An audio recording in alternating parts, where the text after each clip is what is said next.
Hi అండి. బీరకాయ పల్లీలు పచ్చడి చేస్తున్నాను. పచ్చడికి పచ్చిమిరపకాయలు క్లీన్గా కడుక్కొని కొద్దిగా ఆయిల్ వేసి వేయించుకొని పక్కన పెట్టుకోవాలి. అదే ప్యాన్లో బీరకాయ ముక్కలు కూడా వేసుకొని చిటికెడు ఉప్పు చిటికెడు పసుపు వేసుకొని వేయించుకొని పక్కన పెట్టుకోవాలి.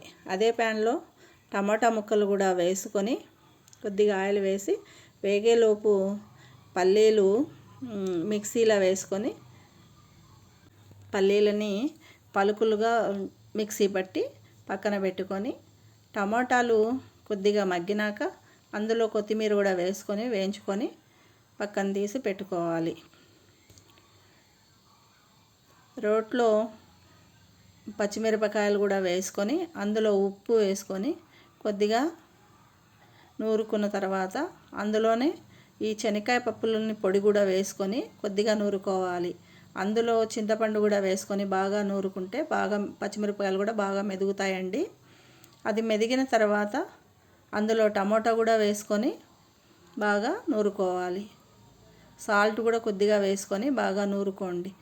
తర్వాత ఈ ఆనియన్స్ కూడా పచ్చివే వేస్తున్నాను. ఎక్కువ దంచకుండా కొద్దిగా లైట్గా అట్లా దంచుకొని అందులోనే బీరకాయ ముక్కలు కూడా వేసుకొని కొద్దిగా నూరుకోండి. నూరుకున్నాక అది గట్టిగానే ఉంటే అందులో మనం చింతపండు నానబెట్టిన వాటర్ని కొద్దిగా వేసుకొని అట్లా బాగా నూరుకొని ఒక సర్వింగ్ బౌల్లోకి తీసేసుకోండి. అన్నంలోకి బాగుంటుంది, సంగట్లోకి చపాతీలోకి చాలా బాగుంటుందండి. రాయలసీమ స్టైలు. ఒకసారి ట్రై చేయండి.